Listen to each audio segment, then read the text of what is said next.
Ituturo ko sa inyo kung paano nga ba magluto nitong ating ginataang suso with fresh na pako. Simple lang po yung lutuin at talaga naman pong napakasarap po niyan kapag ganyan ang ulam.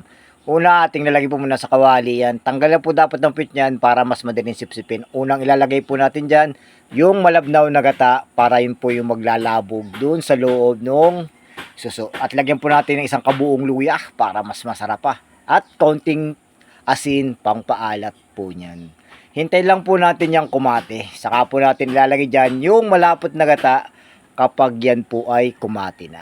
Ibig sabihin po niyan medyo maluluto-luto na po yan dahil napakuluan na po natin ng malapot na gata.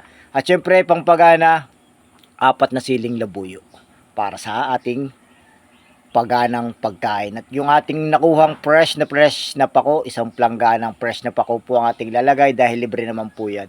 Dinamihan ko na ang pagkuha para naman po mas masarap kapag maraming pako.